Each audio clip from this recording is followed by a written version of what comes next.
हाय नमस्कार. चला तर स्वागत आहे तुमचं एका नवीन ब्लॉगमध्ये. एकदा माझी अंघोळ वगैरे झाली आहे आणि आता उन्हामध्ये बसून मस्त कपड्याच्या घड्या घालत होते.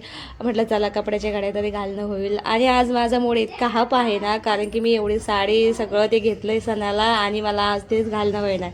कारण की कालच संध्याकाळी माझ्या मागं असा प्रॉब्लेम आला आहे, त्यामुळेच माझी साडी आहे बघा मी काढली कपाटातून. आता मी हिला घालू शकत नाही. इतकं वाईट वाटलं मला. म्हटलं जाऊ द्या आता काय 4-5 दिवसानंतर देईन मी वाण. वाटलंच तर देतात का नाही मला नक्की सांगा. मला काही माहीत नाही आहे. कमेंटमध्ये मला सांगा कोणाला माहीत असेल तर.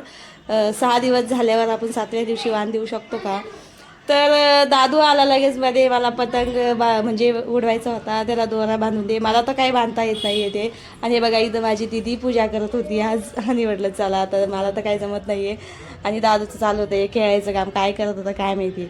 आणि दिदी मस्त देवपूजा करत होते. दिदीचा काय हात परत नाही तर खुर्ची घेतली. खुर्चीवर उभं राहून तिची देवपूजा करणं चालू होतं.